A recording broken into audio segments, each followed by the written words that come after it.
পাঁচফোড়ন কাঁচা লঙ্কা, এই যে কাঁচা লঙ্কা দিয়েছি দেখি গোটা গোটা ভাজা, পাঁচফোড়ন কাঁচা লঙ্কা পেঁয়াজ দিয়ে সিম আলু ভেজে নিলাম, এই হলুদ দিলাম, নেড়ে দিচ্ছি। আর এই বড়ি দিচ্ছি, গোটা গোটা বড়ি ভেজে রেখেছি, এগুলো দিয়ে দিচ্ছি। আর এটা কি শাক জানেন তো বন্ধুরা? এটা হচ্ছে পিরিং শাক। এটা পিরিং শাক।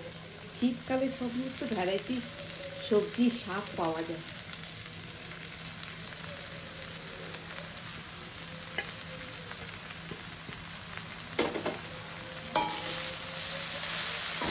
পিরিং শাক আলু বেগুন বড়ি দিয়ে ভাজা করছি, পেঁয়াজ পাঁচফোড়ন আর কাঁচা লঙ্কা পেঁয়াজ ফোড়ন দিয়েছি, আর কিছু দেবো না।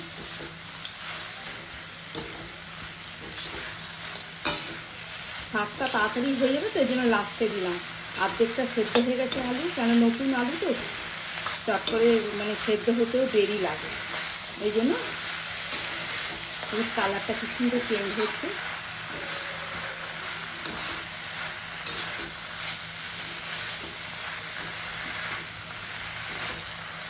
দেখুন গোটা গোটা কাঁচা লঙ্কা,